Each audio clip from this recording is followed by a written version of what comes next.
Welcome back to CEVO TV. Mess here with the one and only DustMouret, and tonight we've got an awesome doubleheader for you guys. It's HJC, who, for those of you who are wondering who that is former iBuyPower. Their contract essentially with iBuyPower is lapsed, so they're without an org. They picked a colorful name as a placeholder for now, and they're going to be playing two matches. First up is against Torque. And that game, unfortunately, did not get up on Lounge because it got scheduled maybe like a couple hours ago. That's going to be on Overpass. And then after that, of course, the game that is on Lounge is Lunatic Esports against HJC. And Dust, I'm sure you have a lot to say about these two matchups tonight. Yeah, we'll take them one at a time, though, right? To be fair about it, just kind of focus on what's at hand. But I personally thought Huge Ass Construction was their new sponsor. Am I wrong? Like, Is that not a sponsor? I gotta say that would be the greatest company name on the planet if that's the case. I mean, I thought that they had like a huge budget, from what I understand, for esports over there. Huge ass budget for huge ass. I mean, you know, new orgs are stepping into esports all the time, and you got YouPorn stepping into esports with some Dota 2 team that they picked up, I think from like South America or something like that. So, I mean, you know, CS:GO's a flourishing esport. You know, new organizations coming into the game. Everybody wants a piece of the pie. Actually, a cool thing I actually just read about on ESPN, this is like completely unrelated. Well, it's somewhat related. Is there's a college in Chicago now that offers esports scholarships for League of Legends. I do recall reading that. That's pretty nutty. I saw it on ESPN the other day, and that was actually really cool. Apparently, one of the players is now playing for, what is it, LMQ or something like that? Yeah, I think so. So I mean, you know, even colleges are stepping in the esports in the form of athletic scholarships. So I mean, yeah, I mean, it's not out of the question that Huge Ass Construction, a very notable construction company in North America, would not step into the esports world for advertising purposes. That's right. Like I said, playing on Overpass, a map that has an area called construction. I mean, you can see the parallels there. Yeah, kind of a civil engineering parallel there. I see where you're going, Dust. You're getting pretty deep on us tonight. Let's be careful. It is early.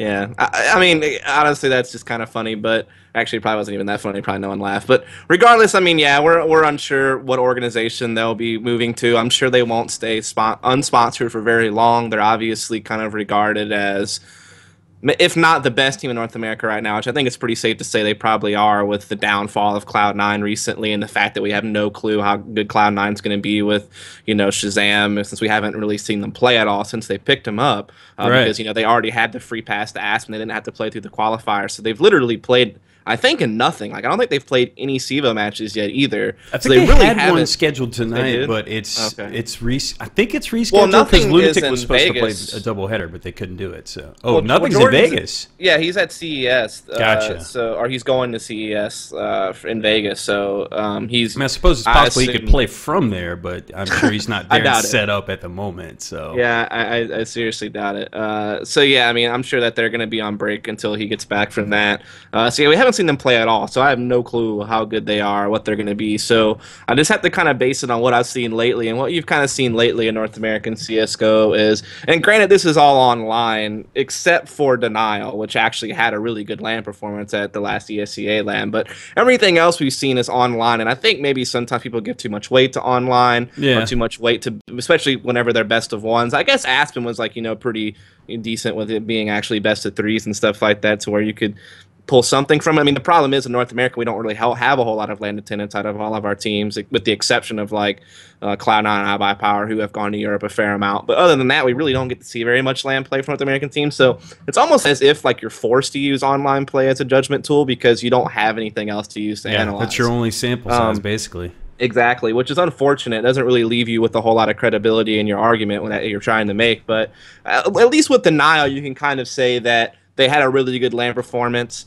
I think I read an article by Lurpus on PC Gamer where he said, like, the hype around Denial has now faded since they lost Shazam, but I don't necessarily think so. Shazam was like the third best player on their team statistically at that LAN. Fugly and Naf were much better than he was in most of the matches that I watched played, and they picked up another very good opper who has a lot of experience. It can even help with strats whenever you look at Adren, who is basically the replacement for Shazam. And they got Nitro back, who has certainly proven himself to be a rising star in North American CS. I don't think the hype has necessarily faded away from Denial. Yeah, they did have like a tough road when it comes to trying to qualify for Aspen. They got upset by Lunatic in the original qualifier, which is a team we'll see later tonight. That's why I brought that up. And then they got limited by iBuyPower in the second qualifier, which is somewhat understandable with iBuyPower being kind of regarded as the #1 team in North America right now. I labeled them a dream team in an interview that I did because I think this is probably the first time we can really say that there's a roster that may not really have very much weak points.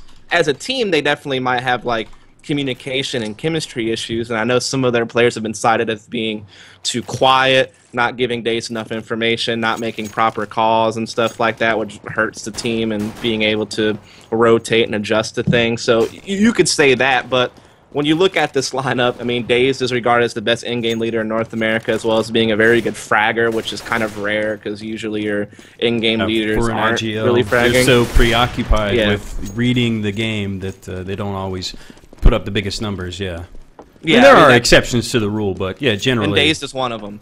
Days would be one of the main exceptions to the rule. I think you could point to Happy from LDLC as probably being another exception to the rule.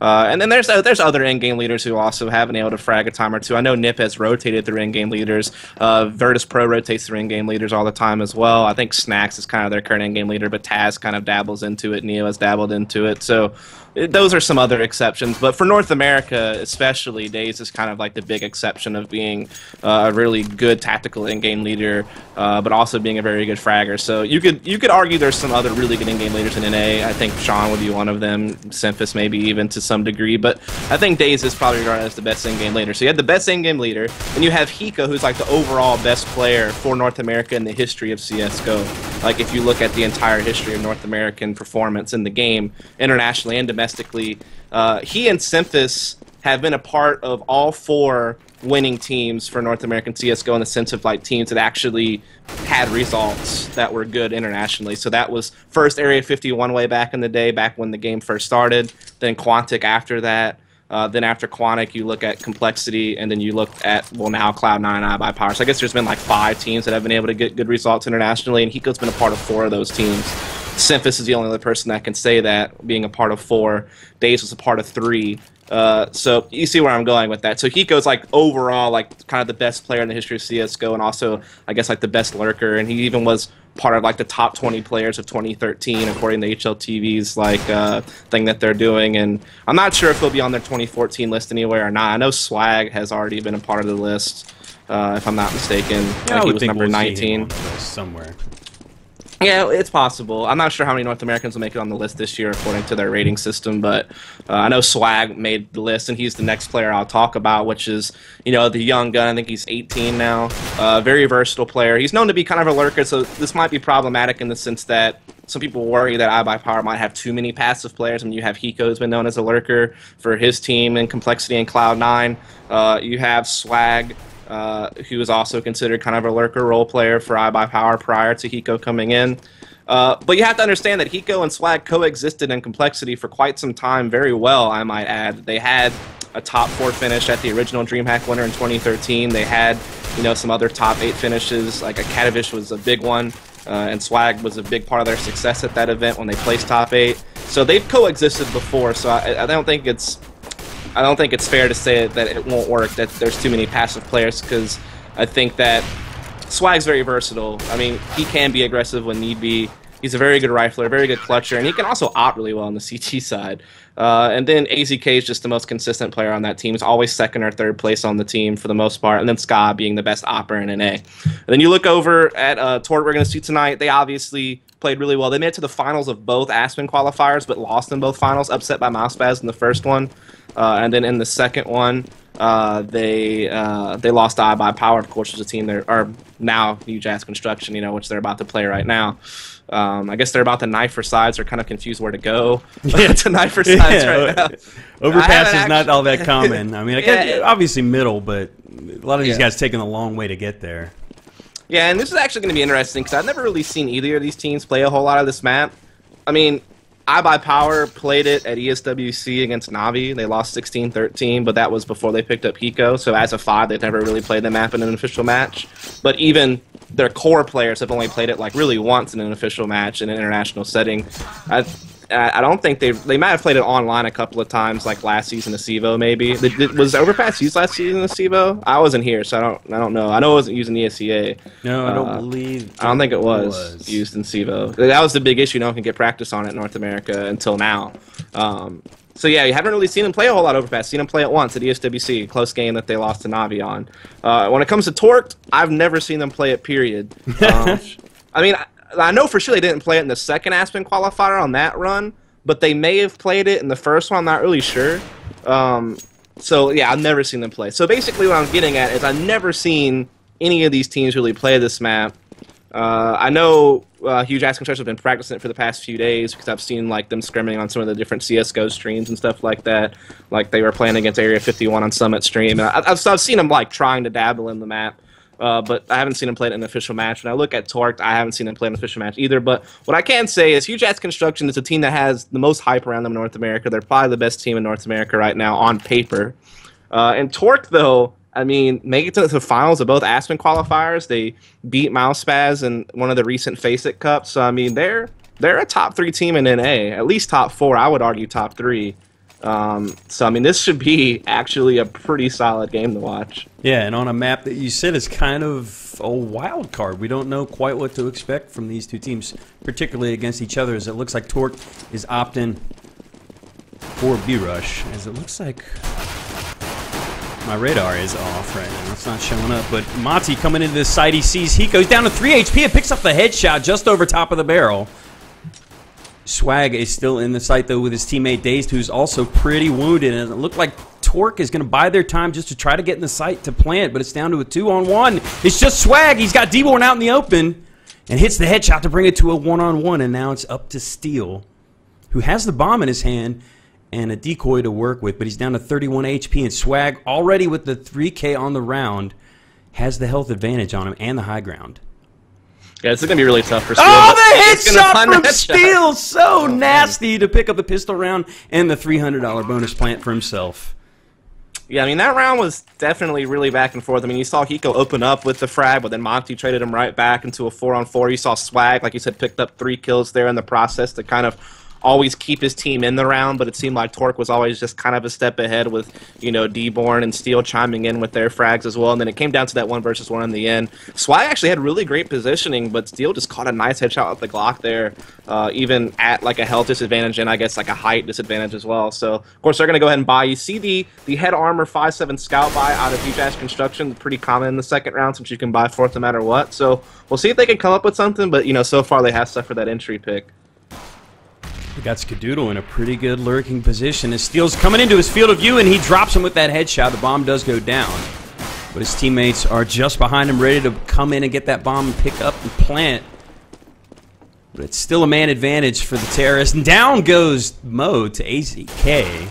As Swag picks up a shot with that scout onto TCK, so it's now all up to D-Born by himself. Bomb is down, and Daze picks up the headshot to even the rounds at 1 apiece. Nice eco.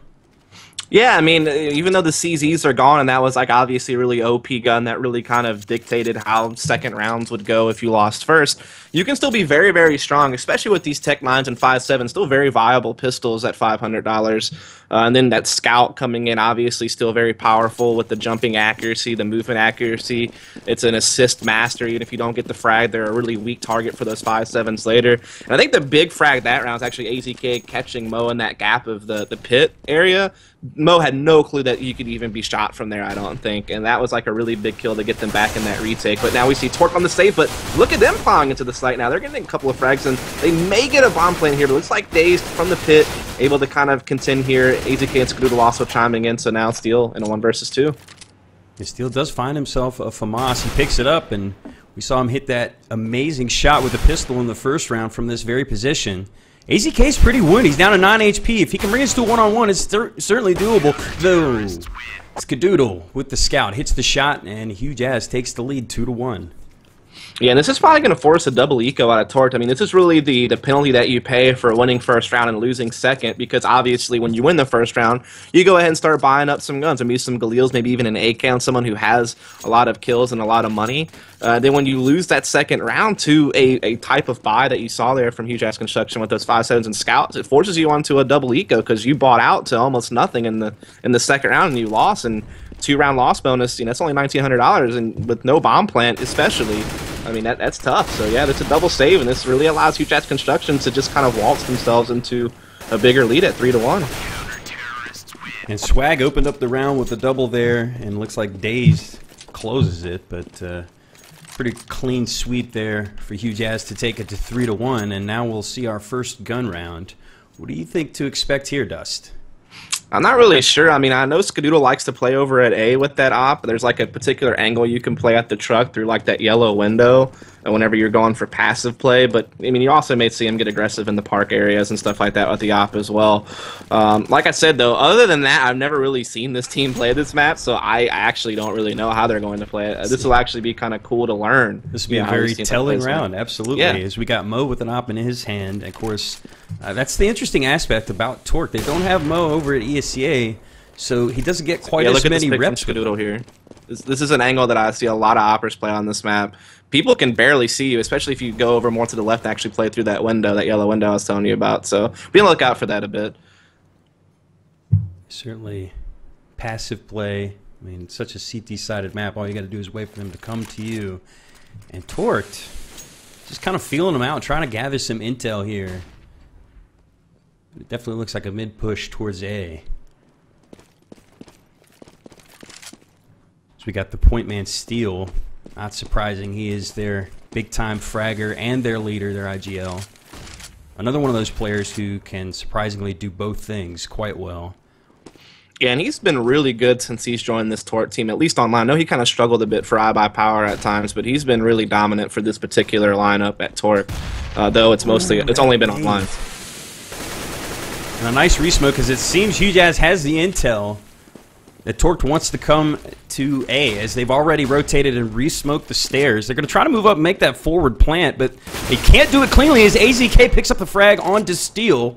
But they do get the trade-outs, and they'll get into the site. And it's going to be a long rotate for Swag and Hiko from lower. And, of course, with that change, with the steps gone, it's harder to get up into the site. They ran out of time.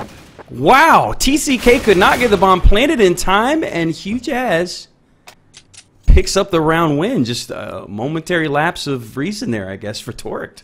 That was just a big misstep by TCK, who was the bomb carrier. I mean, he actually could have very safely planted at that center box, and he even started to do so, but then for whatever reason he stopped, and I don't know if it's because he thought there was still a CT like at truck or something like that he had to worry about, so he couldn't plant safely, or if maybe he was just like unaware of what the actual planting zone is by that center box. Maybe, I have no idea, but he definitely had time to plant, and then for some reason he stopped. I'm not really quite sure what stopped him.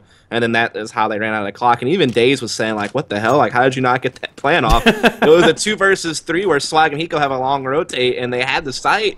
I have no idea why TCK didn't get the bomb down. Like I said, he started to do so, had the time, then stopped for whatever reason. But that's another round going to Huge Ass Construction off of bad play on the bomb plant. I don't know how else to call it. And now you see like a broken buy out of Torque, and you know, Huge Ass Construction are capitalizing on it. AZK pressed up in the bathroom, stepping out for a couple of frags there. Dazed also had a couple in the hat trick for AZK when it's all said and done. So I mean, that was just a big fumble from Tort, and I mean, that obviously hurts their economy. A broken buy in that round, basically, and now this round, it's another situation where it's either going to be a broken buy or pretty much like a 250 save.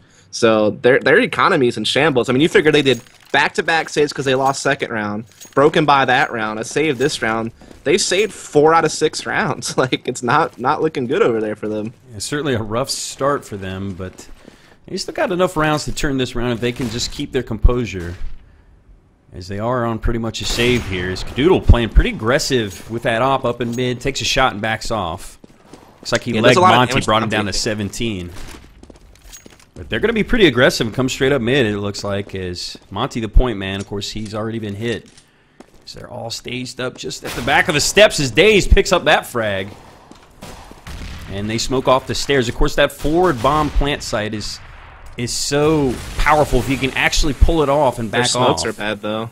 Like they're not actually smoking it properly to be able to sneak in that plant without being contested, and so HJC just shutting it down left and right here. And it seems like HJC is definitely dialed into the fact that that's what Torque wants to do. It's kind of the typical meta of this map, is trying to get that forward plant, and they just haven't been able to even get it off at this point, as the defense has been stifling for HJC.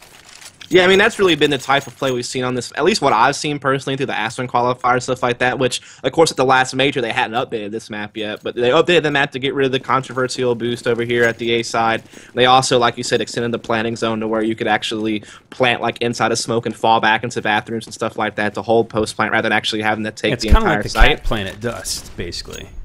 That type of play. Yeah, or like if you throw a smoke on nuke upper and plant from like hut, like right up close there, you see that happen sometimes. So yeah, like you said, very similar to that type of play, but nothing's worked out for Torque just yet here, as they do once again already kind of fall prey to having a disadvantage early in the round in a 3 versus 4 after kind of struggling over here construction. I want to point out Daze has been opping a lot more lately since he rejoined the team. He has been the secondary opper for the most part. Ooh, nice piercing shot by Mo onto Hiko.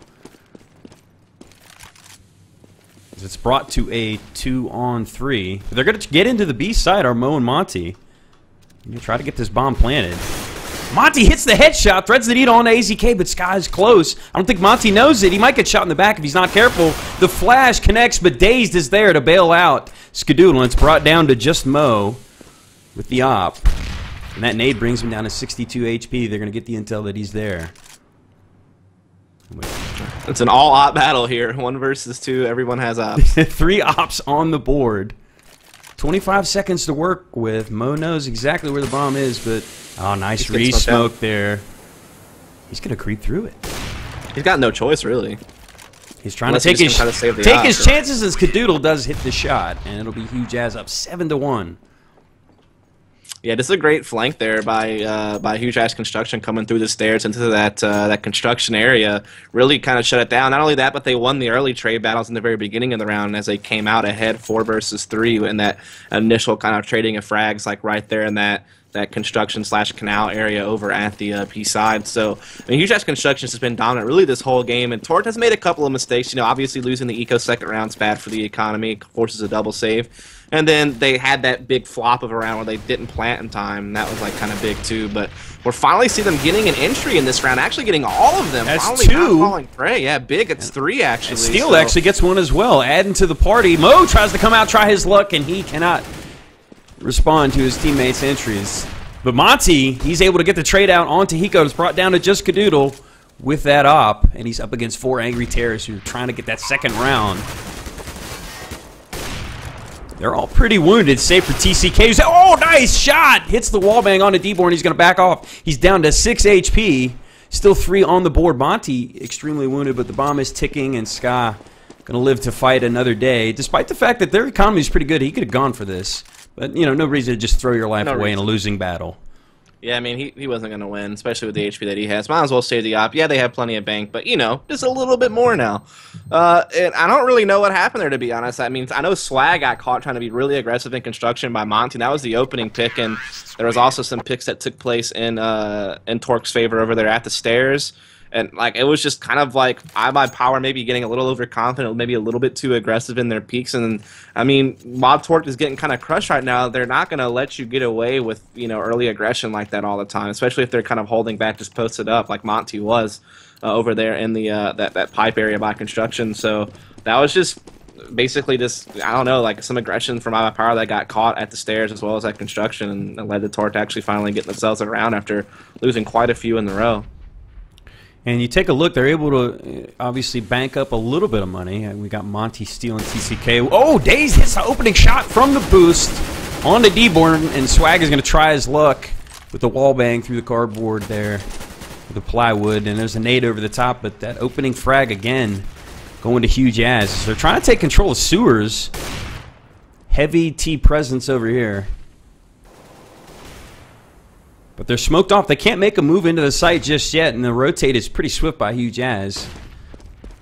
Let's see if Torque decides to reverse field or if they're committed to coming to the B site. Oh, Dazed hits another shot onto Mo, peeking through the lower tunnel, and TCK just kind of holding that angle.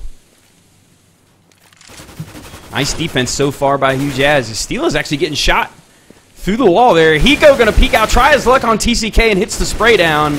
And through the smoke, he shoots his teammate in the rear end just a little bit. It's down to just Monty and Steele. Steele's got the bomb, and they're still stranded over here in sewers. They haven't been able to take any kind of map control, Dust. Yeah, I mean, they just got shut down completely. Days getting that pick on the boost, like you said, also getting the pick over there at the canal area, and that pretty much shut everything down. Like I said, you've seen Days op a lot more since he rejoined the team. It's something that I noticed throughout. He's lighting it up, too. Qualifier. Yeah, I mean, he was one of the top 5 oppers in NA and Counter-Strike Source. I mean, whenever he switched over to CSGO, he kind of gave up that role because the first team he played on in CSGO with 51, you know, Sean Gares was the main opper. And then, of course, he played on teams with people like Skadoodle after that, who kind of took up the opping role. So, I mean, he's always just kind of given it up because there was somebody on the team that was better suited for it. The secondary opper for this iBuyPower team actually used to be Swag, and now it seems like Dave's picking up a lot more here on the CT side. I don't know if this is like a tell of what they're doing going forward as far as strategy goes, but I mean, he's a capable opper. As we are going to see kind of a broken by here from Tort and AZK once again at these bathrooms, wreaking some havoc to begin the round, as Tort is going to once again fall prey to having that early disadvantage. So they've already swiftly rotated through sewers into the B site, and they've gotten the opening frag, but Swag answers with 2 of his own. Nice trade out there by Monty. He's going to fall back. Where's AZK? Yeah, big flank here. Biding his time. The quietly consistent player. Not a whole lot of flash, but he is always on point. Carrying his weight, working into the site. It's a good counter smoke by the T's, but they still have the advantage. Monty and Steele trying to hold off this plant. It's down to just Monty. Monty picks up the shot onto Dazed and finishes off AZK for the clutch. He's going to go down with the bomb, but he gets torqued another round, and they're getting close to that, you know, kind of 5-round comfort zone on this map, Dust. Yeah, I mean, this map is usually pretty CT-sided. I think it's balanced out a little bit more ever since the update with that forward plan over at the A side, but it's still pretty CT-sided. So, yeah, they're definitely sticking in this game with these round ones. They're able to kind of scrap together here in the last few rounds that they've played. And in that round, it was really mostly just, I mean, it came down to that 2v2, actually a 2v1 at the end with Monty, but I mean, Daze just kind of jumped out the window a bit too quick without checking below him there in the pit area, which gave Monty a free frag on Daze in midair, and then, you know, you kind of saw what happened there at the very end where he's able to pull off the Glock and kind of finish off the diffuser just in time. So, just, I mean, a little bit of a mishap by Daze to not just quickly check below him before jumping out to kind of get that intel, but of course, time was ticking. You know, they really had to make a move quick because the bomb had been ticking for quite some time, and they were almost about to run out of time to even attempt the defuse. So that's definitely a factor in that round as well. But, you know, now you're starting to see Tort actually get some picks and actually work some stuff here, especially over at the B side. They really haven't had any success over at A. It's mostly been kind of some rounds that they've been able to, you know, get in the nitty-gritty and trade out a bit over at B, and that's where all their success has been thus far. And that's a great point because now they're headed at A. They're going to try their luck here after having some success at B. Although, actually, no, the bomb is still in the back.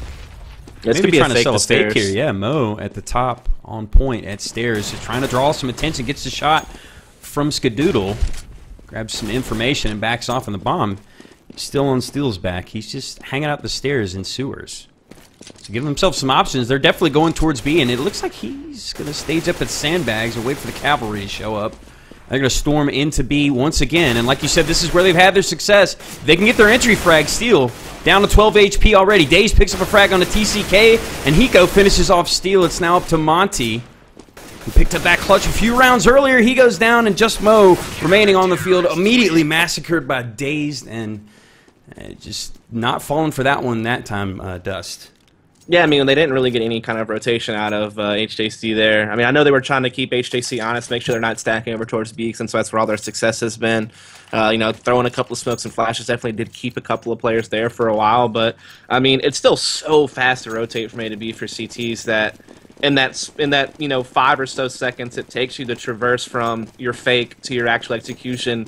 I mean, Skadoodle makes that rotate in 2 seconds with the op. And then they got smoked off when they were coming up from sewers, so that just delayed it entirely. But it's such a hard headshot angle to hit when you have CTs playing inside the pit, and that's pretty much where all the CTs were that were holding the B bombs. They were all in pit, so that's all headshot angles that Torque have to hit That's just a little bit too tough, and now it's a save round. They're trying to go into A, but AZK already has the bomb down, already can keep his eyes on it with the scaff and the smoke. Oh, that's gonna spray down. It was a massacre, a came in like a bloodbath. wrecking ball, man. You know, just swarming in there. Easy pickings for Spangler HJC ball. and the Spangler ball. He actually has a really good rendition of Wrecking Ball somewhere out there on the YouTubes. Oh. I think he was... You know about this, right? He was yeah, like, Lucas played it on stream a few times. oh, okay, yeah, I just remember him playing like karaoke with Moxie on her stream or something like that. Shredded it. Shredded it, just killed Wrecking Ball.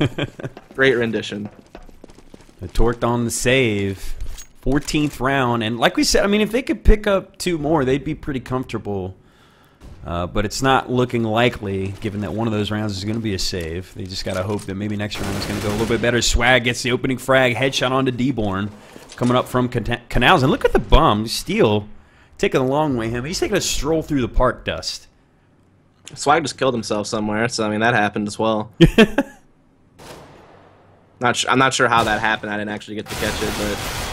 Mo actually picks up the frag on the Scott, and he's going to get himself an op for his troubles as TCK tries his luck with Dazed and loses, but Steele still creeping over to the B or A side, excuse me. He's going to get the clean plant. ACK on the flank, though, and they're not respecting that at all. So, I mean, that's pretty much done. That's going to be it, yep. They get the money from the plant, though, so it's going to set them up from the final round. Mo maybe pulls this off from Bank. Nice flick shot there on the ACK, and he's watching his flank, which is where that's coming from. Catches a guy trying to jump up on the box. He knows where he's at. Okay. He's got 2 more in front of him. Here comes the smoke. Hits the shot onto Daze. It's a one-on-one.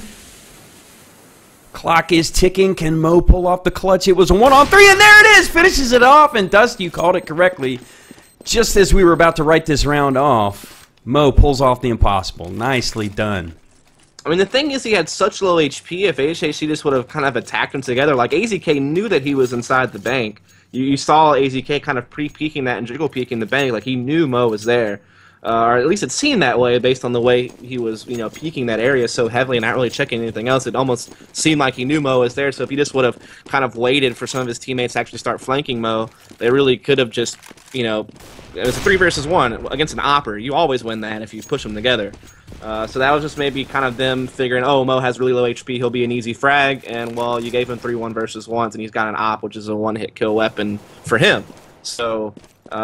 that's just kind of a little bit of a mistake there from HJC to not really attack them together in that 3v1 and allow him to get all these 1v1s, and he was able to hit his shot, so props to Mo for hitting those shots, though, but, you know, HJC just a little sloppy there on that retake.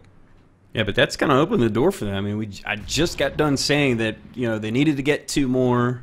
Probably unlikely that they would, and they pick up that eco round win on the back of a huge play from Mo, but a nice lurking plant by Steele, just an overall good strat for the round. As Steele opens up this one with that headshot on the AZK, but Daze gets the trade out with the op in a second on to Steele. Retakes the man advantage for his team, and there again, Daze demonstrating his opping prowess that you said was perhaps maybe underrated by the masses of CSGO. Hadn't seen him do it quite much. Well, he just never had a reason to. He's always had a main opper on his team, and then there was other people who were willing to be secondary oppers, like Swag on this team particularly. And I think you still will see Swag kind of be their secondary opper on particular maps. Like, I think the biggest example would be D-Dust 2, where Swag typically plays the B-bomb site. You'll probably still see him like use an op over on that side, maybe. Unless they change up their CT setups on maps like Dust 2 going forward, which is obviously possible. Because bringing in someone like Hiko, who has also in the past played at B, but he's also played at A and mid, and Hiko's been everywhere on the map for certain maps. So, yeah, I don't know. I think that it could be a tell that Daze is just wanting to, you know, brush up on his op. What if he has to be the main opper on this team at some point? You see what I'm saying? So I think it's partially that, and partially just because Daze is the mentality of doing whatever it takes to win.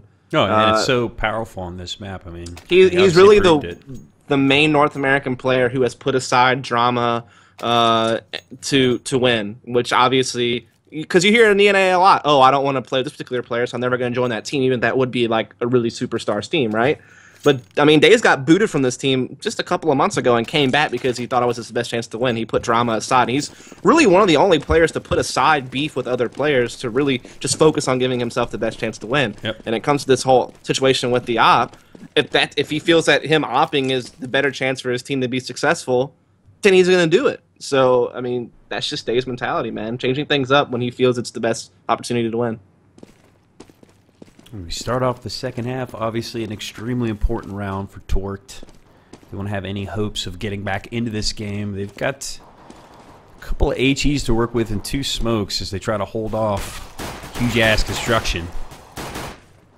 As the bomb is going to come storming up middle, they're making an A play, it looks like, as Mo is actually on site right in front of the smoke behind the semi. It looks like we've actually got Monty playing from the bank stairs. So they're in position to hold off this push, as there's only 2 there right now for the T's ready to make an entry. It's Ska and AZK. Let's see how these guys do. And actually, they're going to drop back into mid and perhaps try their luck over at B if they decide to go stairs. Now, he's actually going to drop the bomb off and move back up to point. So still thinking A, but with 30 seconds on the clock, not a whole lot of time to work with here. They're going to have to make a move quickly. Here comes the counter smokes. AZK going to storm into the site, takes on Monty and drops him at the bank with a headshot, but he's down to 17 HP. Meanwhile, the bomb has actually gone down into sewers with Swag on point. He's going to come through the smoke into the B site and try to catch him by surprise, but TCK too quick on the draw as D-Born adds to the carnage. He drops Daze, but Hiko got the headshot onto TCK, and he's able to get into the site and plant. This time was running down, actually. As it's now up to Hiko and Skadoodle to hold off this plant. Meanwhile, Mo and Steel on the rotate. A good catch there by Steel on the Skadoodle on the flanks. Now Hiko kind of all alone. He already has 2 frags. Going to have to get 4 to pretty much try to secure this round, but not going to happen. Steel with the 250. Picks up the quick headshot, and Torque will, hold things off. But at least Huge Ass Construction is able to get the bomb plant, so they'll definitely be able to buy here, not next round, this upcoming one, but the one after that, obviously. So still not too shabby, but Torque definitely needed that round. After being down 11-4, you got to have your big CT side just like your opponent did in order to get back in the game. So winning the pistol is huge. And of course now they don't have to worry about like a second round buy because, they're going to buy up in the third, so they'll avoid that at least, but that's why you see them buying up FAMASas across the board, because they know AKs are coming next round. Yeah, absolutely. The match has been paused. It looks like we got everybody in the server. Pings are okay, so I don't know if it's a tactical pause or maybe someone needed a restroom break. But Torque obviously handling the business in the first round of the second half, getting that pistol when they needed it most to kind of open the window. I mean, this is such a CT-sided map. It's not, it's certainly within the realm of possibility for them to win this map. It's not a foregone conclusion for Huge Jazz to just sew up, 5 T-side rounds with ease against these guys. But it'll be interesting to see, is like we said, we don't have a lot of reps watching these 2 teams on this map, especially against each other. Looks like they are ready to go, and we'll kick things Well, this is the first off. time they've ever played against each other, period. But, even outside that, Torque's never played any official matches on this map that I'm aware of, and the only time that Ava Powers ever played it, or now Huge Ass Construction, was, like I said, at ESWC where they lost to Navi. So, yeah, no real work on this map, which that goes for almost all North American teams, truly, because no leagues have supported the map until now with the Aspen qualifiers, and now CEVO picked it up this season. I think ESTA picked it up as well. So now it's finally getting its playthrough on North American soil, and now you'll finally start seeing some teams actually get something going for it over here on the North American continent. I think some of the teams actually do enjoy playing it as compared to a map like Cobble that most teams Well, yeah, kind of anything's better than that. We got Swag on point in sewers with his teammate AZK, and Daze coming from the stairs. They got the bomb there. They're going to move into the B site. They take a little bit of a jiggle peek. Sees TCK. Nades come out. Nice flash. Kadoodle picks up the Tech 9 headshot, but there's one down below. The bomb actually got dropped. They're going to have to retrieve it and go for the plant. It's a 3-on-3. Torque has a high ground. Here comes the rotate. Steel gets the headshot onto Daze. It's up to Swag and Hiko. Can the 2 lurkers pull off the clutch? Hiko has a FAMAS in his hand, but Swag is kind of cornered. Eats a bit of a nade down to 39 HP. This is going to be a tough clutch to pull off. But if anyone can do it, it's Swag and Hiko. 40 seconds on the clock. Just waiting for someone to expose himself. Hiko spots Monty. Sees Steel above him, who drops Swag in the corner, and Steel finishes it off with 3. Very nicely played by Torque. Very patient. Yeah, I mean, still dangerous to the HJC got it that close on like pretty much a full save round. I mean, they all had Glocks, I think, for the most part, because they're obviously looking to buy up in this round because of the first round bomb plan. So not a comfortable win by Torque by any means. But I mean, they only lost 2, so I guess it wasn't that bad, but still a little bit dicey there. for a bit. But we are going to see a full buy come out of HJC Construction. They do actually have a slight advantage now because they actually have full AKs and they're up against guys with FAMASs. But they only have 2 smokes on the entire team, so they pretty much just have to hit something right away with those 2 smokes, otherwise they'll be pretty much wasted. So they can't really throw any fakes or do anything too crafty. They pretty much just have to kind of gather up, use those 2 smokes to execute something really quickly. They don't even have like full flashes across the team either, so it's pretty much going to boil down to probably some type of mid to late round one and done type execution with no real fallback ability because they don't really have the nades for it. And they're certainly favoring the A site right now. Perhaps they're going to try to pull off that forward plant. That or they'll smoke off. They'll smoke off bank in that E-box boost spot and just try to execute that way. We're already seeing Torque rotate to A, so HJC kind of telegraphing what they want to do here at A, and looks like they realize they've given that away. So they're going to back off and go down the stairs towards Sewer and the B site. And we saw Torque actually make several plays like this in different rounds where they kind of fake it A and immediately run down the stairs and go through sewers to B. With varied successes. Oh, that one not so good as D-Born picks up the opening frag on the bomb carrier to Dazed. Skadoodle is actually able to retrieve it as they back off after the initial frag. He's going to try his way into the site. Sees Steel and manages to connect with the spray down. Great shot. He's going to move in with 8 HP and get the bomb planted. And a good smoke, but no! Coming out is TZK with the headshot to prevent the plant. But the trade outs come from AZK and Hiko. Running out of time, and nicely played. I mean, that was just big. I mean, that was kind of the big issue. HJC Construction, like I said, they didn't really have a whole lot of nades to execute with, so they pretty much had to either do a quick rush right off the bat or, play themselves into a late round situation where they could just try to use all their nades at once and try to execute something. And they went for B late, and they actually were doing really well. I mean, AZK was getting some frags, Hiko was clearing things out. They actually had a huge numbers advantage going into like that last 5 or so seconds, but that one kill I think that TCK got, I mean, killed it. They couldn't plant in time after that. And Mo getting the early pick on the Hiko that round. Kind of a broken buy here from HJC Construction after the guns that they were able to save in a couple of buys here with the Tech 9 and stuff. So this round probably safely torqued as well, unless, these 3 AKs can make something happen. A big-time round win in the previous round is, like you said, HJC on the broken buy. And Hiko already off the board, as it looks like they're going to stack towards the A site, as that's exactly where HJC wants to go. Mo slow peeking AZK, and he pays for it with his life. That's the op off the board. But it looks like HJC is going to play passively off that initial frag. But look at this flank by Steel. Coming from behind, picks up AZK, but caught with a nade in his hand by Swag. That's unfortunate. It's up to Monty, who's at bank, to hold off this push into the A site, and it looks like he's doing a pretty good job. The bomb has not moved, as it's a 2-on-3. It's going to be up to Dazed and Skadoodle. Skadoodle still has the bomb on his back, though. Tries to move into sight and goes down to Monty, who rotates back up bank stairs, so it's up to Dazed. All on his lonesome in this broken buy, just not going to work. HJC likely going to be on the save after this loss, unless Dazed can pull off the impossible. We saw Mo do something similar in the first half, so can he match him? No, D-Born drops him with that peeking shot, and it's 11-8 in favor of HJC. Yeah, I mean, Torque's making the comeback here. They won pistol, even though they, gave up the bomb plant. They were able to shut that down there in the third round of the half. As we saw, they won that round just now, and now the money has finally kind of run out from HJC Construction. They had a little bit of bank because of the first round bomb plant, and they were able to save a couple of guns even though they lost with those AKs. But now it's finally all kind of faded away, and they have to pretty much do a save here to have any sort of chance of buying in the next round, which of course they're on max loss bonus after this round, so they'll be able to buy in the next round, no problem. But this allows Torque to step back into the game. They've already got back in the game, really. But another round win coming up here possibly is going to be big. But Swag actually catching Steel being aggressive there on the short, and if they can get his gun, maybe they can make something happen here. Not really sure. Those Tech 9s can be really dangerous up close, especially in a site like A. And Mo's pretty much isolated here, but able to get that op pick and kind of fall back. And now you're starting to see some rotations, but they're all smoked off, and I think Skadoodle might fit this plan in these smokes. They did get it off, as the smokes are good, and they actually take out Monty over at bank as well, as Mo's just trying his luck through the smoke. And look at Hiko still lurking at bank.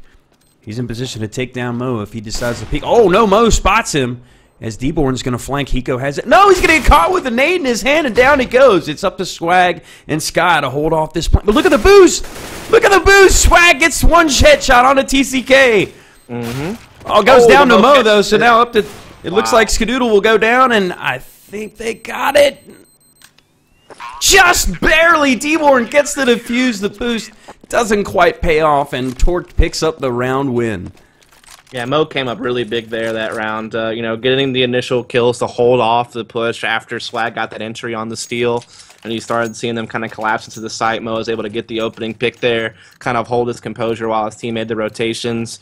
And while School did slip in the bomb plant, I mean, after that, Huge Ass wasn't really able to get anything else done. Torque was, you know, pretty much on point in that retake. That was kind of a crafty boost. You saw Swag going for it. I mean, that's actually a really good post-plant boost, actually. But Mo kind of sniffed it out and silenced it fairly quickly. And held off, you know, those guys after they fell back to Upper Park and really allowed his team to get that defuse. So that was just a really big round for Mo individually with the op for the most part. Look at this stack that UCK is about to run into. Yeah, another boost. You see a lot of boosts on Overpass. Of course, boost and spams are huge on this map, especially at the B side. Harkens back to the 1.6 days as the opening frags go in favor of Hugh Jazz this time. So they got the man advantage. Skadoodle makes that 2. That shot on the TCK, that aggro op play. We'd love to see it. It's now to D-Born and just Monty. The final CT on the board, and it looks like Hugh Jazz, speaking on the board, might get there in this round unless Monty pulls off the 1-on-3 clutch. They're going to plant in the smoke at the B site, and Monty looks like he's going to go for it. Spots Skadoodle down in Canals. He knows there's one over there at Sewers in his days who picks up the frag. So Hugh Jazz does get on the board. It's now 12-9. And the Economy is actually not that great over at Torque. You know, even though they've won like 6 rounds in a row, or 5 rounds in a row before losing that last one, yeah, they've always close. Yeah, they've always been, like you said, close rounds. So they've always had to rebuy quite a lot. And so in this round, you know, there was like 6K on one of their players, which affords the op on Mo. They're going to get some 5.7s, and I mean, they're still going to pose a bit of a threat this round. They have an M4 on Monty still as well. But a player just dropped from the server, I guess? Steel dropped? And it's going to be after the round started, so there's going to be no pause. So this is going to be a little tough here. Unless, I mean, Mo's going to have to come up big with this op, and Monty's going to have to do something with this M4. That's quite unfortunate. Looks like Hiko gets the opening frag, but look at D-Born with that 5.7 doing work over there in Sewers as he's able to... Oh, he's forced to reload, and Skadoodle's going to make it pay for it. Wow. Willie, he hits the no-scope. The second one misses the first. That's insane. Sky uses that op like a shotgun. It's pretty ridiculous, but the op battle between him and Mo goes the way of Mo as Monty picks up a frag on the Daze, and Hiko immediately goes down to Monty, so Torque, despite being down a man, picks up the round. It's 12-10. Yeah, they were down a man and on a crazy broken buy with only 2 guns, like, up. Luckily, the player that dropped wasn't one of their gun holders, but even still, that was like a crazy disadvantage to be down 5-4 before the round even gets started and only have 2 guns on your team. I mean, that was really just mostly D-Born. D-Born's the kind of the guy who broke that round open for Torque, getting those couple of frags with the 5.7 over there in the construction area, and that was kind of the big deal. You saw Skadoodle trying to kind of save things, but, I mean, in the end... Yeah, honestly, if D-Born hadn't got caught with his pants down reloading that AK he picked up, he might have taken out Sky coming to the smoke, too. That was just a huge play by him. Regardless, he broke open the round. Yeah, broke open the round, and then, you know, players like Monty with that M4 from the window area were able to kind of, you know, just complete it. And that was a big win for Torque. You know, that was like a good opportunity for Huge Ass to kind of start extending their lead again after allowing the comeback movement from Torque out of the pretty much the entire half, really. I mean, Torque only lost 1 round the entire second half thus far in this comeback effort. So that would have been Huge Ass Construction's like opportunity to kind of stave it off, to kind of, you know, weather the storm. Exactly, yeah. And they didn't, and they lost that round. And now, I mean, they can still buy this round. I mean, they can drop Hiko, and they'll still have some type of buy going into this round. And it's not as if Torque is looking that great. There's a lot of rebuying that's going to have to take place to support Mo's op and stuff. So yeah, they're going to have to grind the rounds out. But both teams are going to have to grind this round out. There's not a whole lot to go around for really either team in this round. So, and what we expected to be a pretty tight game has certainly turned out thus as we're waiting for Steel to get back in the server. Yeah, I mean, these two teams are very close together in like the NA rankings. I mean, both of these teams are definitely top 4. I would say Huge Ass Construction on paper is probably the best team in NA, kind of that dream team, like I talked about earlier, where they pretty much have the top player for each role on the team. Right. In most people's eyes, like Dave's the best in-game leader in NA, Skadoo the best operator in NA, Hiko, like overall in the history of NA CSGO, like the most accomplished player in NA, Swag the most versatile. I mean, we could go on, and I'm sure it's debatable on some of the roles, but, on paper, they look like kind of an NA dream team. You look over at Torqued, and ever since they pieced together a roster, and finally they have some stability, though, they seem to still be swapping out players in and out at times for certain tournaments. They've always had good results. I mean, making it to the finals of both Aspen qualifiers, though they didn't actually qualify, which was kind of sad, but, I mean, they played well in those 2 tournaments, and they also have played in some of these other cups, like the G2A Cup from Face It, where they took first from Mousebaz, and they've had some good results in online play, and that's what this is, an online match. And so I really thought on a map where both teams are kind of untested on it, in the sense that we haven't seen them play on it very much, either team, and they're kind of equal in the ranking. And I mean, I'll admit, Torque got kind of blown out by Power in qualifier number 2. They got knocked out on Cash, very one-sided game, and then on Cobble they got absolutely decimated. Right. But, Cobble isn't a very good map. This map actually is a pretty playable map. So it's all relative, right? Yeah, I mean, I expect this game to be, decently close, but I definitely favored Huge Ass Construction to win, and they're actually in danger of not doing so now. Yeah, absolutely. As we got Steel back in the server, we're going to get it back underway. As it looks like, unfortunately, Steel pretty broke getting back into the server, but luckily his teammates pretty much full buys across the board. And you take a look at Huge Az, they've got full buys except for Hiko is just rocking that Rec 9, but that thing is so nasty if you can get in close. And take a look, they may take the long way home. They're staging up in the party area mid, and it looks like they might send a couple long way around. They're just going to feel their way through bathrooms. Just slowly taking map control as Huge as they want to work their way towards A, and they're definitely committed to that at this point with the bomb at long. Yeah. I mean, they've really only executed A once, and that was on a save round, so this is kind of their first gun round trying to go for it. And we'll see if Skadoodle can try to work an op pick here on the Mo. They're going to go for that same boost that Swag did earlier, but they're just not quite peeked out enough. But eventually Mo might finally slide out, and he does, and Skadoodle, in the blink of an eye, basically going to take him out that reaction speed, though. And here comes the execution, man. And I don't think he realizes that Steel is still in that position as he picks up that shot with the op, but Monty is stranded by the smokes in bank, and they're going to move their way into the site and plant, and there's that forward plant spot we spoke about. They're going to back off and cover it as Monty's going to try his chances through the smoke. The rest of the CTs are stranded in the site. This is going to be a tough retake for them, and it's not essentially a retake. I mean, they have control of the site. They've got to move out of the site and take out the Ts, and look at this. They're going for the long flank. They're saving with what they're doing. I mean, they have no chance. Yep, there you go. They are full save for the they three really remaining have no CTs, and you're right. That's just such a difficult defuse there, especially when they have the man disadvantage. Not only that, but they have no money. Monty died from the bomb in that position. That goes to show you that I think their lack of familiarity with the map. Yeah, definitely. I mean, they had to say they have any chance in this round because, like I said, it was a one-loss bonus. They have been rebuying forever and ever, even though they were winning. And so, I mean, they're at the bottom of their barrel money-wise, too. I mean, it's really kind of come down to whoever loses this round is going to have to save. So this could be either a quick 15-10 for Huge Ass Construction, or it could even be if Torque pieces this round together, it'll probably force Huge Ass Construction on to save themselves, and then it's like 13-12. So this round's really, really big for both teams. I've seen the eco before, but it's going to be difficult to do here. D-Born and Mo both combined, though, to drop Swag and Hiko. They got the two-man advance, but that nade connects right onto the toes of D-Born to try to even the odds. It's now 4-on-3. They're going to try to move their way into the B site, where it looks like it's just TCK there to defend. And yeah, D-Born's saying, what a nade. Yeah, the rotate from A to B is so fast, so they're already all here, pretty much. So we are going to see them executing here into the B-bomb side. Dave's able to get the pick onto Mo, but Monty trades it right back, keeping the advantage of the 3-on-2. Still plenty of time left, though, for Huge Ass to use these two players, Dave's and Skadoo, to try to work something out here.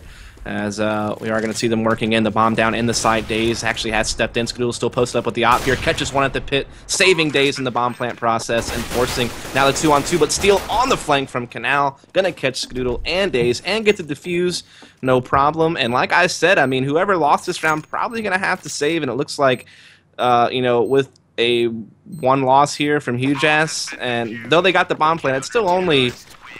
that's just not enough money. Like, it's like 2.3k, right? So unless they do some drops here, which I guess they could do. Swag actually has like 6k, so he could actually drop somebody. So I guess they will get kind of a force buy out, like having to use the Galil in the process, but they still have a decent buy going in. Yeah, they still get the op in Ska's hands. So not too bad, but like he said, Torque grinding out these rounds. Trying to even the odds here as they brought it within 2. And Mo with the op in his hands once again. This time they're definitely heading through canals towards the B side, but smoked off. Torque kind of reading into that. Certainly heard the rush coming. You got HJC just kind of biding their time outside of that smoke, and it looks like they are going to be committed to B. They're going to make a push as soon as it dissipates. You got the number 4 man, AZK, just kind of peeking down to see if anyone's going to push. Perhaps Hiko will move out on point. He's going to slow walk into the site. It's going to be up to this opening frag. If he could take out TCK, they could potentially get Prosperity again and get this bomb planted. There's only 2 in front of him. There's D-Born. He goes down to 22 HP, and Hiko drops the nade out onto TCK's toes, and a second one brings him to 35 HP. He's so hurt right now, but still gets the headshot onto Skadoodle. Nicely done by TCK, weathering the nade storm to still pick up the frag. His Steel on the lurk. Anti-lurk Swag gets the headshot. But Dazed is going to come in and get himself the shot onto D-Born as AZK cleans up the round onto Steel, and HJC making it 14-11, and Torque is broke. Yeah, I mean, like, Torque was making a pretty brilliant comeback effort, but it just seemed like when the going got tough, so to speak, for HJC Construction, when they started to feel the pressure coming on, when Torque was actually, like, in striking distance of making the comeback, they started to kind of hold their own. They had a really nice execution round a few rounds ago to win a round, and then they had that, you know, round that we just saw there over at the B. It was kind of sloppy. They were actually in a disadvantage 3-on-2. But Torque members just kind of started doing these individual retake efforts, sending players through a smoke even, just kind of giving free frags to Dazed Op. And that was kind of bad, and now you see, like you said, like kind of a broken buy here with a Mag 7 and a FAMAS. Mo got 1 kill, and we see TCK and D-Born coming in. So Torque's been actually pretty successful in some of these broken buy rounds they've played, and they're in a 4 versus 2. This is going to be real tough unless Daze can somehow save the day with the efforts of AZK or something like that. Yeah, forced up against it. Torque has really pulled it together in these kind of must-win save rounds. I don't know how they've done. I mean, you know, one of the 4 rounds they got in the first half was an eco, with Mo getting that crazy op 4K as AZK slowly creeping up through sewers, and it's going to find Mo. Speak of the devil with that headshot. TCK still playing that same position as AZK is checking all the usual suspects. He's going to get caught with a nade in his hand, though, as TCK drops him with that shot. Now it's down to Dazed in a 1-on-3 scenario with the bomb on his back. Finds TCK. No, he doesn't. TCK connects with the headshot, but brought down to 11 HP in the process. Nice 3K by him. Yeah, I mean, he's had a rough match, like, overall. You know, he's, like, the bottom fragger on his team, and it's by a pretty substantial margin, like 10-22. So he's definitely had a pretty rough game. But, I mean, that was a big round for him, especially in a situation where Torque is, you know, about to maybe allow HJC to get to that match point situation for him to kind of step up and get those final 2 frags and hold it off and allow Torque to continue their comeback effort. I mean, that was a really big play. And TCK used to be a big-time player for NA, like in the Area 51 and Quantic days. He was like their big kind of, you know, solo site player. Yeah, I mean, he had like that land, I think it was season 14, where Quantic made it 2nd place. They lost to NIP in the finals after eliminating teams like ESC, ICBox, which is now Virtus Pro, and Very Games. He was like really big in that particular event, and he was been a very good NA player, but he obviously took a long break. Like I think he wasn't competing for like almost a full year, and he just kind of came back for this round. So if he can get back on form, he can be a very good player, but he's having a rough time this game. And HJC on the save round, keeping it into a 4-4. Swag has somehow maneuvered himself into window room. So he gets the headshot from distance with 8 HP. I don't know how he did that. I don't know how where he is. I don't know how he slipped in. TCK never saw that one coming. Just completely caught blind as D-Born is able to do the same and drop Daze with that shot. His bomb does get planted in the B site. Hiko waiting for Steel to approach the site, and the AZK, the final terrorist. He's going to go down swinging. He gets 2, and he's brought it to a 2-on-1, and he's got himself a gun in the process. All he's got to do is try to bide his time, but he's going to be tough. They're going to go for the defuse, I think. Yeah, Mo is committed. There it is. Monty picks up AZK, and Torque brings it within 1. Man, what a crazy game.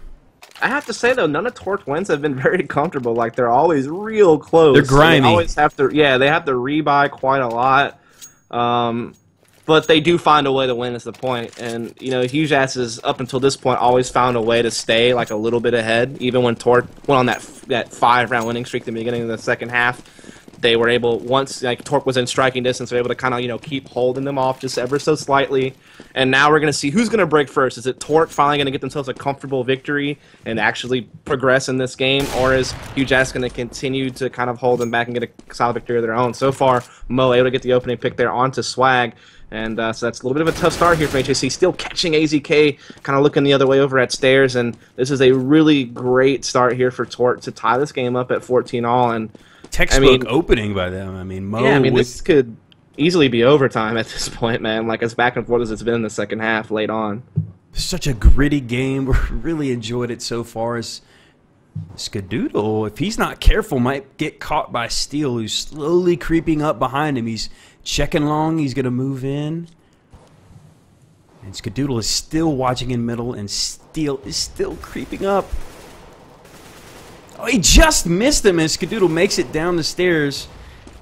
But unfortunately, he's the last one remaining, and I think Steel will actually be there to finally get the kill on him after being ever so patient. There's the tying round, and more importantly, they didn't lose a man in the process. That's the first convincing round win we've seen from Torque in quite a while. And that's really big, and it didn't come a moment too soon whatsoever. They really needed to get themselves a good, comfortable win. Now they're tied the game up at 14-14.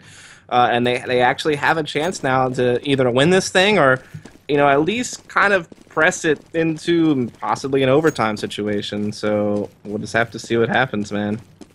Well, they are certainly in the driver's seat right now as they got Huge Ass on the save, and Mo hits the opening shot onto Dazed while he was partially blind.